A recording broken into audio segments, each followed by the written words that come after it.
चला तर मग आपण आता चाललोय गावाला.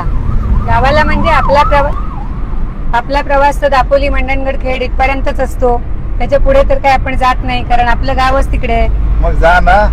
नको ना, आता सणाला आपण आपल्या घरीच जाणार की नाही, का लोकांच्या घरी जाणार. बरोबर. त्यामुळे आता आपण आपल्याच घरी चाललोय. आणि आता मुंबई गोवा आता आम्ही बाहेर पडलो पनवेल मधून, तर आम्हाला आता तरी मुंबई गोवा हायवे छान दिसतोय. आता पुढे त्याची कंडिशन काय आहे, कसा आहे, व्यवस्थित झालाय की नाही, का अजून खड्डेच आहेत, ते सगळं आम्ही तुम्हाला व्हिडिओतून दाखवणारच आहोत. बरोबर. दरवेळेला आपण असा व्हिडिओ करतो, याचा म्हणजे रस्त्याचा व्हिडिओ करतो, जाणीवपूर्वक करतो, कारण जसा जसा रस्ता अपडेट होतोय तसं तसं मग त्याच्या मेमरी पण राहतात आणि पुढच्या पिढीला रस्ता चांगला मिळेल. होप सो, म्हणजे कधी मिळेल तेव्हा मिळेल.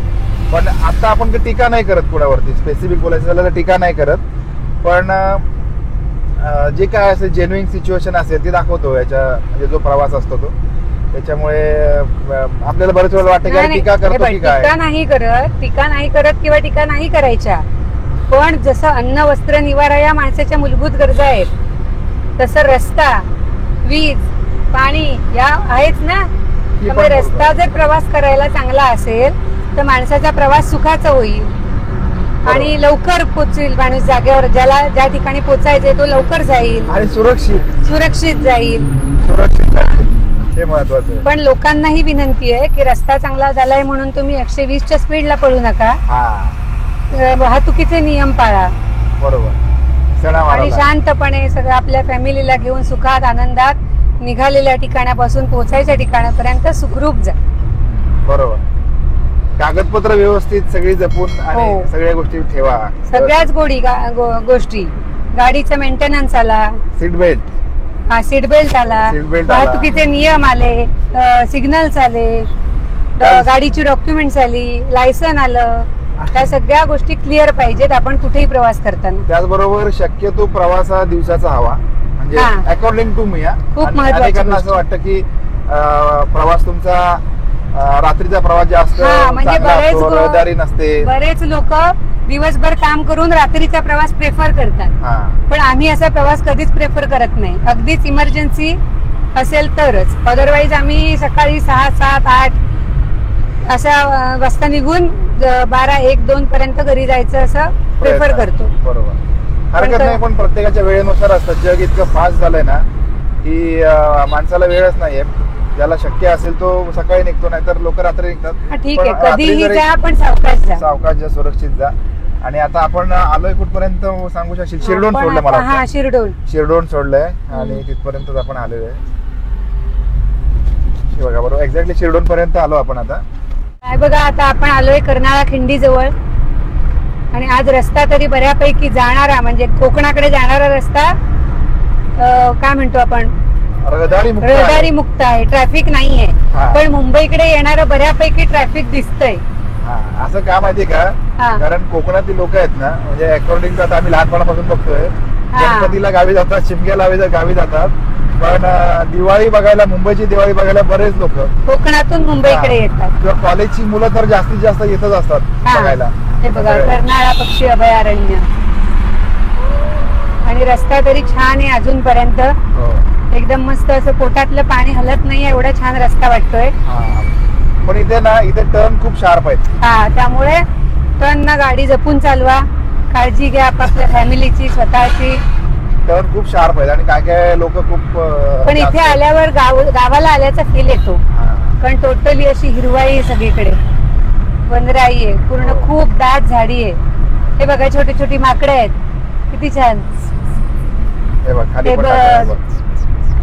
छोटी माकडं, मोठी माकडं. त्यामुळे प्रवास करायला खूप छान मजा वाटते. आणि आज थोडं आम्ही नेहमीपेक्षा थोडा उशिरा निघालोय, त्यामुळे थोडस ऊन पण डोक्यावर आलेलं आहे. हळूहळू गाडी तापायला लागलेली आहे. साधारणपणे 10 वाजले, 10, सव्वा 10 जायचे, 10, सव्वा 10ची वेळ पर्यंत वाटतं मला.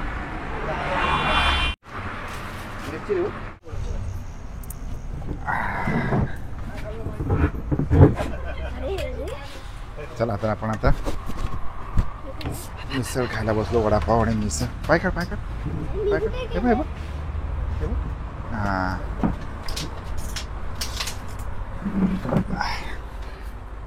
सांगतो आता रस्त्यावरच उतरलो आणि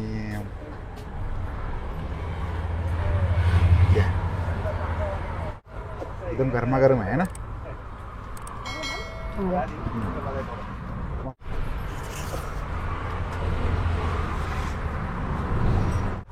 छान आहे का. शिरडोन सोडल्यानंतर थोडा अंतरावरती थांबलो आपण. विठू माऊली छोटंसं हॉटेल आहे, छोटंसं हॉटेल. आणि ढाबा नाही म्हणू शकत, छोटं हॉटेल आहे. रस्त्यावरून येतात वाहनं येतात. आता थांबलो आणि पण वडापाव छान आहे, मिसळ पण चांगली आहे. एक रिव्ह्यू तुम्ही थांबू शकता इथे आहे ना. चला अजून भरपूर अंतर आपल्याला पार करायचं काय.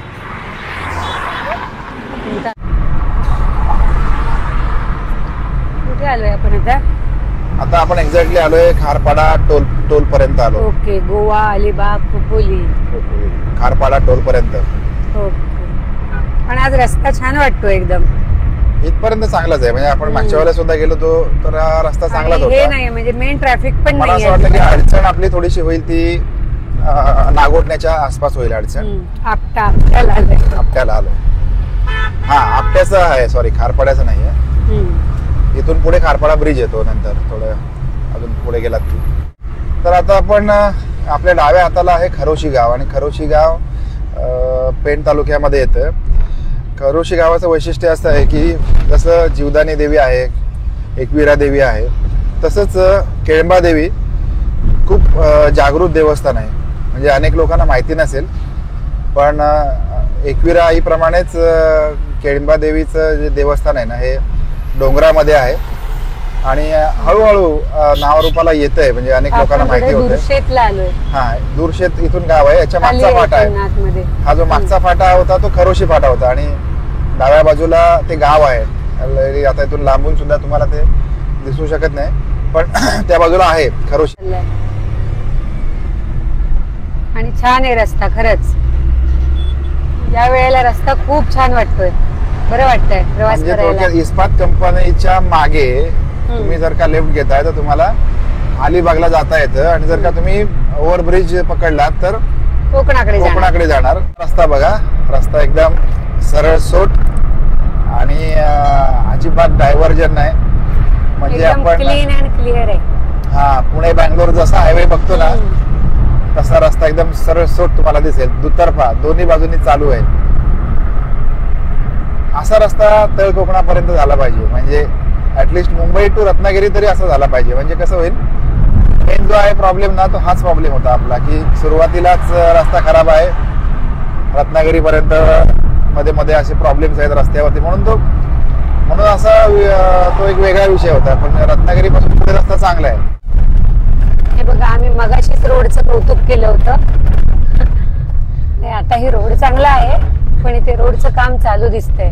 तुला एक पॉझिटिव्ह गोष्ट सांगू का याच्या बाबतीमध्ये. आता मला वाटतं आपण ही कुठली कंपनी आहे, सुकेळी खिंडीच्या मागचा ब्रिज आहे आणि हा ब्रिज बराच काम याचं पूर्ण होत आलंय. बरंच काम म्हणजे काम चालू दिसतंय सगळीकडे. हा मागच्या वेळेला आपण जे बघितलं होतं ना हा ब्रिजचं काम अर्धवट होतं आणि हा आता दोन्ही बाजूला मिळायला आला. म्हणजे या बाजूला तरी मिळायला आलेला आहे.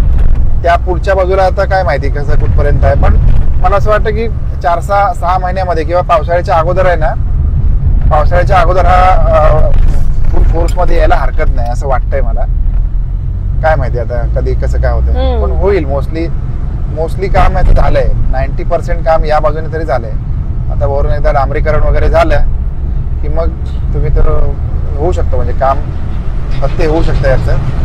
त्या बाजूला आपण बघूया कसं आहे ते. पलीकडच्या बाजूला पण काम आता दिसतंय सुरू असलेलं पण थोडंसं स्लो आहे. दुःख एवढंच आहे. तर काय कधी पावसाळ्याचे काम आता समोरचा रोड बघ ना, समोरचा रोड किती खराब आहे. हो समोरचा रोड खराब आहे. तर हा तुम्ही डायरेक्टली वरून जाऊ शकता बायपास करून. मागच्या वेळेला आपण पावसाळ्यामध्ये आलो होतो तर इथून अक्षरशः नदी वाहत होती. नदीसारखं वातावरण होतं इथे आणि असे खड्डे वाटेत मध्ये पाणी भरलेलं. नदी वाहत होती पूर्ण. हो बघा इथे असं टँकरने पाणी घालण्याचं काम चालू दिसतंय.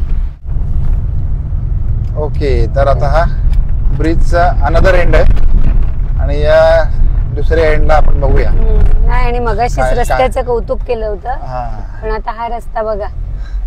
नाही आता सर्व्हिस हा त्याच्यानंतर तर सर्व्हिस रोड म्हणून याचं काम होईल ना. तरी सुद्धा Main bridge पण वरून ब्रिजचं नको काम होते. होईपर्यंत हा तरी निदान व्यवस्थित गाड्यांना जाण्या येण्यासाठी रस्ता नको का? हा आता ही तुमची अपेक्षा आणि इथे आहे. बघा हे सगळीकडे काम चालू हा आहे. हे काम चालू आहे आता. हा होईल जर का फास्ट मध्ये केलं तर होईल, कारण दोन्ही एंडला याचं काम झालंय बघा. हे बघा इथे. दोन्ही एंड पर्यंत यांनी आणून ठेवलाय, पण काय माहिती आता या एंडला पण बघा काम पूर्णपणे झालंय. आता मला असं वाटतं की 6 महिन्यामध्ये व्हायला हरकत नाही लोकार्पण सोहळा याचा. नाही होणार एवढ्या लवकर. नागोठण्याच्या आपण थोडस मागे आहोत नागोठण्याच्या. म्हणजे आतापर्यंत नागोठण्याला येईपर्यंत रोड आम्हाला खूप हा. चांगला लागला, होय होय पण इथे नागोठण्याला तो ब्रिजचं काम चालू आहे, तिथपासून रोड जरा खराब आहे. तिथे आता डायव्हर्जन आलेलं आहे. हा. आता कसं आहे या रोडवरती मेन प्रॉब्लेम मेन घोटाळा कुठे होतोय? इथून आता माणगाव पर्यंत सगळा रोड असेच आहेत. हा म्हणजे मध्ये मध्ये हम्म. जिथे जिथे गावं आहेत ना त्या गावांमधून तुम्हाला रस्ता असाच दिसेल. हे बघा इथे आणि आता जोरदार काम चालू झालेलं दिसतंय. हा. इथे सुद्धा काम चालू आहे, रस्त्याचं काम चालू आहे, जेणेकरून हा रस्ता मग आता तुम्ही बघा कुठली आली मंडणगड तिडे बोरिवली गाडी आली, मंडणगड बोरिवली, मंडणगड आगार. हे बघा आता इथे उजव्या बाजूला बघा राईट साईडला काम चालू आहे. पोकलेन वगैरे घेऊन इथे काम चालू आहे बघा. आणि म्हणजे असं वाटतं की आता काम जर दिसलं की असं वाटतं चला 4-6 महिन्यामध्ये तरी होऊन जाईल, कारण ते काम चालू असेल तर मग समोरचा रस्ता पण खराब होऊन जातो. त्यामुळे कोणाला काय बोलू शकत नाही आपण. हे बघा. आणि तर माणगाव बायपास, त्याच्यानंतर गोरेगाव बायपास नाही काय ते आपलं नागोठण्याचा ओव्हरब्रिज, महाडच्या तिथला मधला हा, रोड तो महाडचा. लोणेऱ्याच्या इथला हा लोणेऱ्याचा ब्रिज, ब्रिज. ओव्हरब्रिज, हे सगळे ब्रिजेस झाले पाहिजेत म्हणजे. हे ब्रिज झाले ना की तुम्ही रस्त्यांची top to कामं top झाली जाऊ असं म्हणायला हरकत नाही. हा मग तुम्ही टॉप टू टॉप जाऊ शकता, टॉप टू टॉप. पण ते ब्रिज व्हायलाच किती वर्ष लागणार आहेत हे तरी अजून बघून तरी काही कळत नाहीये. हा आता हे बघा ना आता हे बघा आता आता इथे तर खूप काम बाकी आहे. हा नुसतं खड्डे खोदून ठेवलेले आहेत आणि आता पाऊस थांबल्यामुळे खड्डे हळूहळू काम खोदून ठेवले चालू आणि दिसतंय. कॉन्ट्रॅक्टर पळून गेले असं झालंय ते. ते काय माहिती नाही. हा. खड्डे खोदून ठेवले आणि कॉन्ट्रॅक्टर पळून गेले, हे जग जाहीर आहे, माहिती आहे सगळ्यांना. हम्म. कॉन्ट्रॅक्टर इथे काम करायला तयार होत नाही. आम्हाला देणार का कॉन्ट्रॅक्ट? आम्ही करू इमानदारीमध्ये काम. हम्म. हा बघा देताय का? जस्ट नागोठणा सोडून थोडस पुढे आलोय आपण. इथे आणि, रस्त्याचं काम झालंय, त्याच्यावर गोंडपटे टाकलेली आहेत हा, ओली, हा. आणि पुढे चालूच आहे काम, डायव्हर्जन आहे.